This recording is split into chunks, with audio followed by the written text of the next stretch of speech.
You know what people say, you never have a second chance to make a first impression.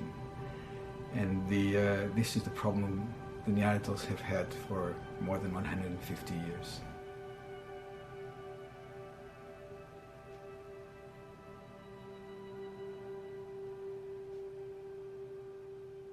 Ever since the discovery of Neanderthal fossils in the 19th century, Neanderthals have had rather bad press. In fact, the original name for Neanderthals was proposed as Homo stupidus, the stupid human, and people have variously portrayed them rather gorilla-like and incapable of belief systems and symbolic thought. What we find here is evidence of Neanderthal painting, not only just smearing pigments on the wall, but actually painting something that is symbolic, that represents something. This panel comprises of various components, so you can see red lines that form squares. Inside these rectangles that form by these lines, you can actually see animal paintings. So here's the back half of an animal. We don't know what type of animal it is. And here, very fading, is a front part. Here's a hand of an animal, the legs, ears. On top of these squares, you see lots of red dots.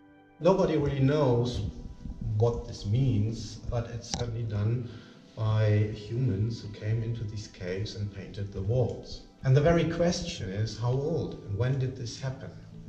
Normally, archaeologists would use a technique called radiocarbon dating, which dates the time that charcoal has been used to make paintings.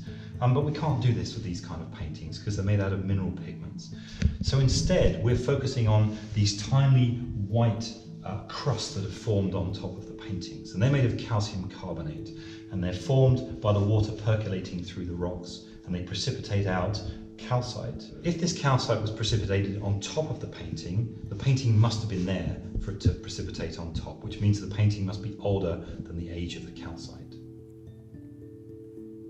Uranium series dating of carbonates is actually a technique that's been used in geochronology for decades now. It's well established. Over the last 25 years, the developments in mass spectrometry means that we can actually date much smaller samples.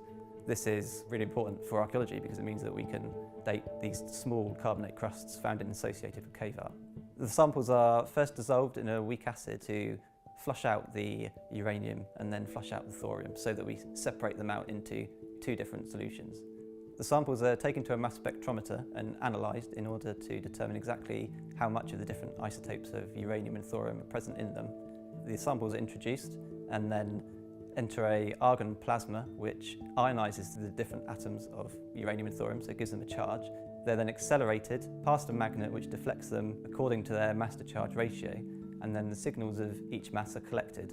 This tells us exactly how much of each isotope is present, and combined with the known decay constants allows us to calculate an age for the mineralisation of the carbonate that we're dating. The exciting thing is that this panel here has a minimum age of 64,000 years. 64,000 years ago in Spain, there was only one human species living, and that was the Neanderthals. The modern humans, like us, they arrived in Spain about 40,000 years ago. So our results mean that this red line, which is underlying this calcite, had to be made by Neanderthals.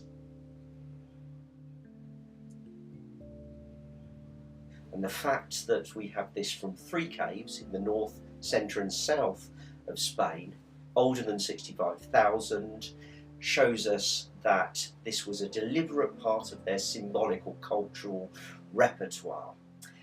They are making deliberate decisions as to where to emplace these, and of course it's in the depths of caves where they have to be for one assumes a ritual purpose. So this is outside of their normal living zone.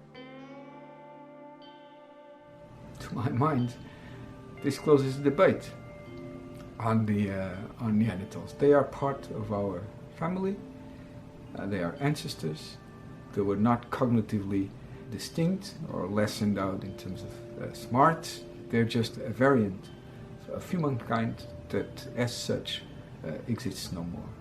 And what we need to do is look at their archaeology, look at their skeleton, look at their genes, in terms of what they tell us about the human story as a whole.